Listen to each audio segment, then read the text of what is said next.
The little folks' presents. A tailor and a goldsmith were traveling together, and one evening, when the sun had sunk behind the mountains, they heard the sound of distant music, which became more and more distinct. It sounded strange, but so pleasant that they forgot all their weariness and stepped quickly onwards. The moon had already arisen when they reached a hill on which they saw a crowd of little men and women who had taken each other's hands and were whirling round in the dance with the greatest pleasure and delight. They sang to it most charmingly, and that was the music which the travelers had heard. In the middle of them sat an old man who was rather taller than the rest. He wore a multicolored coat, and his iron gray beard hung down over his breast. The two remained standing, full of astonishment, and watched the dance.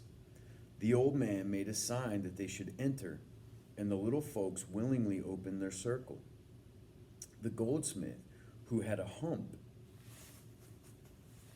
like the hunchback, and like all hunchbacks was brave enough, stepped in. The tailor felt a little afraid at first and held back, but when he saw how merrily all was going, he plucked up his courage and followed. The circle closed again directly, and the little folks went on singing and dancing with the wildest leaps. The old man, however, took a large knife which hung to his girdle, whetted it, and when it was sufficiently sharpened, he looked round at the strangers. They were terrified, but they had not much time for reflection, for the old man seized the goldsmith and with the greatest speed shaved the hair off his head. And then the same thing happened to the tailor.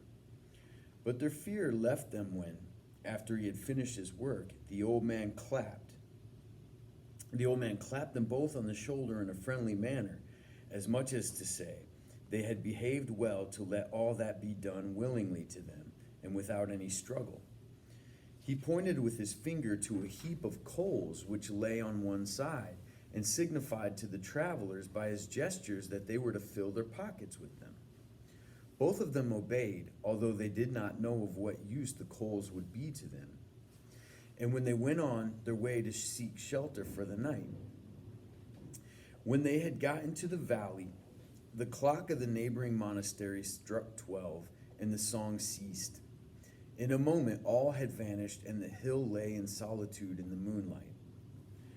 The two travelers found an inn and covered themselves up on their straw beds with their coats, but in their weariness forgot to take the coals out of their coats before doing so. A heavy weight on their limbs awakened them earlier than usual. They felt in the pockets and could not believe their eyes when they saw that they were not filled with coals, but with pure gold. Happily, too, the hair of their heads and beards was there again as thick as ever. They had now become rich folks, but the goldsmith, who, in accordance with his greedy disposition, had filled his pockets better, was as rich again as the tailor. A greedy man, even if he has much, still wishes to have more. So the goldsmith proposed to the tailor that they should wait another day and go out again in the evening in order to bring back still greater treasures from the old man on the hill. The tailor refused and said, "I have enough and am content now. I shall be master and marry my dear object," for so he called his sweetheart, "and I am a happy man." But he stayed another day to please the goldsmith. In the evening, the goldsmith hung a couple of bags over his shoulders that he might be able to stow away a great deal, and took the road to the hill. He found, as on the night before, the little folks at their singing and dancing, and the old man again shaved him clean and signaled to him to take some coal away with him. He was not slow about sticking as much into his bags as would go, went back quite delighted, and covered himself over with his coat. "Even if the gold does weigh heavily," said he, "I will gladly bear that." And at last he fell asleep with the sweet anticipation of waking in the morning an enormously rich man. When he opened his eyes, he got up in haste to examine his pockets, but how amazed was he when he drew nothing out of them but black coals, and that however often he put his hands in them, it was the same. The gold I got the night before is still there for me, thought he, and went and brought it out.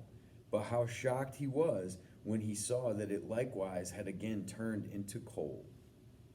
He smacked his forehead with his dusty black hand, and then he felt that his whole head was bald and smooth, and was also the place where his beard should have been.